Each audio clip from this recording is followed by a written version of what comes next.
ጥሩ ዘመን ማየት ከፈለክ አፍህን ጠብቅ። ሞኝ በማይናገርበት ጊዜ ይናገራል፣ በሚናገርበት ጊዜ ደግሞ ዝም ይላል። ጅል ይሄ አይደል? ጅል አይሄድ አይንቀሳቀስ። ጅል ዝምስ ማለት ሲገባው ይናገራል፣ መናገር ሲገባው ዝም ይልና እያጨበጨበ ይሄዳል። ጅል እንደዚህ ያለው ጅል አንሆን።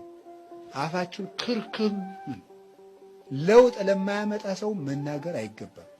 በነገራችሁ ላይ ለውጥ ክፉ ሰውን አንድ ጊዜ ምከረው፣ ከዚያስ ሁለት ጊዜ ምከረው፣ ከዚያስ ሶስተኛ ምከረው፣ ከዚያስ ካልተመለሰ ተወው። ከገፋበት ግን ክፉ መሆኑን ለሌላ ሰው ንገርበት፣ እንዳይጎዳ ሰው እንዳይጎዳ። ካልተመለሰ ክፋቱን አሳውቅበት እንዲያፍር።